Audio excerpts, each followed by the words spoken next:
Local breaking news. This is WYFF News 4 at 6 in high definition.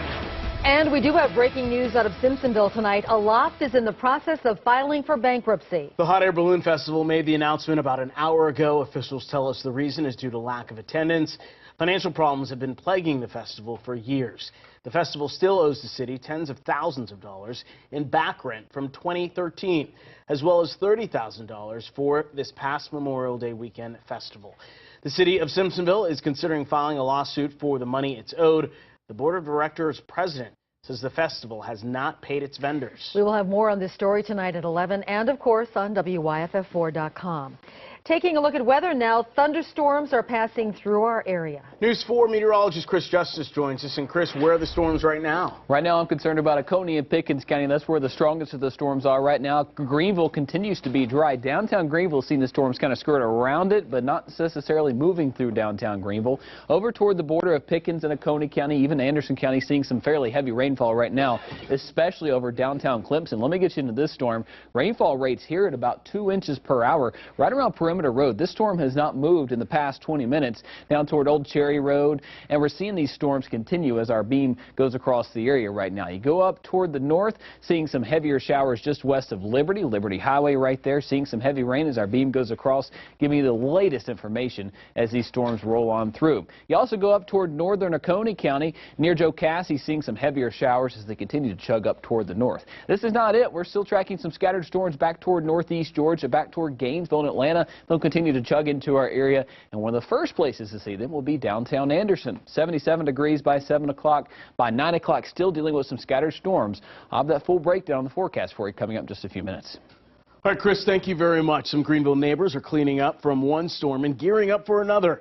WYFF News 4's Myra Ruiz has more from Westview Avenue. You can't see this right now, but there is a BMW Roadster underneath those fallen trees. The neighbor was not home when this happens, but we're told that the neighbors next door were. I think we had a little divine intervention, no doubt about it. I'd have probably been talking to the funeral director instead of insurance man. Around 9 o'clock last night, Don and Janet Carson say they were sitting in their living room. They heard a noise outside and saw that a tree had fallen on their rooftop. So we went to the front door, and luckily she got out of the chair. My wife was in the chair right there where it fell, and I was on the computer. And a close call definitely for this couple. Well, we've got to get that tree out of the way so we can get everything boarded up so it doesn't leak now. So you've got the Roadster in one driveway and the backhoe in this one as the race is on to get the job done. Myra Ruiz, WYFF News 4, Greenville. And if you have storm damage, we'd like to see it. Go to WYFF4.com and upload your pictures to YouLocal. The family of a young man beaten to death by a mob is finally having its day in court. We're learning more about the role a street gang may have played in the violent attack as 2 of the suspects stand trial. WYFF News 4's Angela Rodriguez was in court today. Angela, there was a surprise twist, right? That's right. 2 state witnesses who were juveniles and both took plea deals changed their story today. And tonight, the father of one of the defendants says that neither family will get justice. DeBron Harrison was beaten to death outside of a Sweet 16 birthday party last April. Police say that he saw a girl get punched in the face and stood up for her. In turn, they say he was savagely beaten by a large group of people outside of the West End Community Center. All of the evidence in the case against Brittany Irby and Elijah Wood has been presented. Closing arguments are set for tomorrow morning, followed by jury deliberation.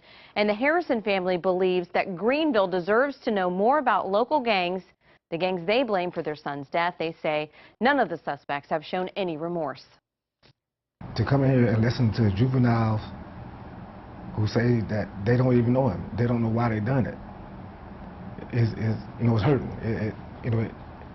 It bothers me because to me it's like people, they don't know the value of life. The state claims that Brittany Irby and Elijah Wood are leaders of a street gang called the Hit Squad. Their family maintains that this is a rap group and not a gang. They did not testify in their own defense, but their attorneys maintain that they never touched the victim. 11 juveniles have already pled guilty as part of the deal. Several agreed to testify against Wood and Irby. Wood's father believes that gangs are being put on trial and that the state is trying to strong-arm a conviction. They're taking juveniles that are 13, 12, 16, 15, and just intimidating them, making them do things that you know, they shouldn't be doing. They're making them tell lies. They're making them point fingers. Now, we will have a camera in the courtroom tomorrow, and we will bring you the latest on a verdict as soon as it comes down. The alleged ringleader is set to stand trial in August.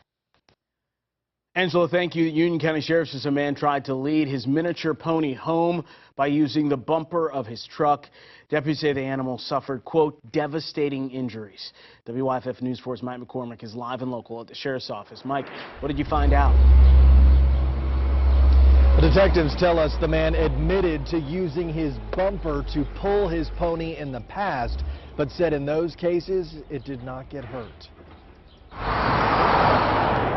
According to an incident report, this is where an officer had to put down a miniature pony on Monday. It's a sad situation to think that this poor animal was drugged down the road. The Union County Sheriff says Jethro Lipsey's miniature pony wandered away, and when he found it, he tied it to the bumper of his truck and tried to pull it to his home on Neal Shoals Road. Witnesses watched what happened next. He said the pony was trying to keep up with the vehicle. The sheriff says the pony tripped and fell, then got dragged for about 100 yards. Broke 2 legs on the pony, and the pony had to be put down. Deputies charged Lipsey with ill treatment of animals. Today, he told us to get off his property when we asked for his side of the story. This is what happened when our photojournalist was getting video of the property from across the street. What you think you doing? My job. Huh? My job. Well, you can take that camera somewhere else. I'm not on your property. The sheriff says Lipsey's case is among 20 involving animals so far this year. Compare that to 12 in all of last year. The message is you better take care of them, and if we find that you're not, we're going to charge you.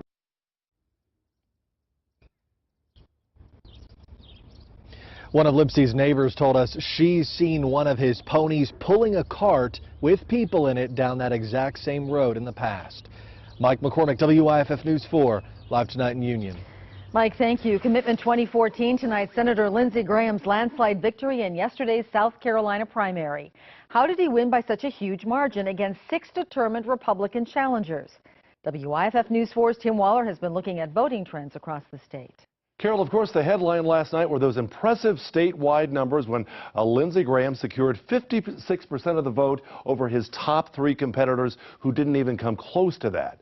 And it's no surprise Graham secured nearly 70% of the vote in his hometown of Seneca and, of course, Oconee County at large. An overwhelming number of voters there wanting to give Graham a 4th term in the U.S. Senate. But now, check this out. Spartanburg County, Lee Bright's home turf, where the margin now narrows. Graham still winning with 43% of the vote, but look at Lee Bright, 33%. And check out Greenville County, also part of Bright's state Senate district. He grabbed 26% of the vote to Graham's 41%.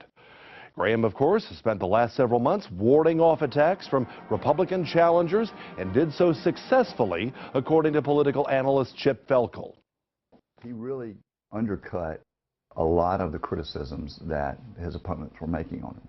And he wasn't afraid to deal head on with things where some in the Republican Party might have a problem with him.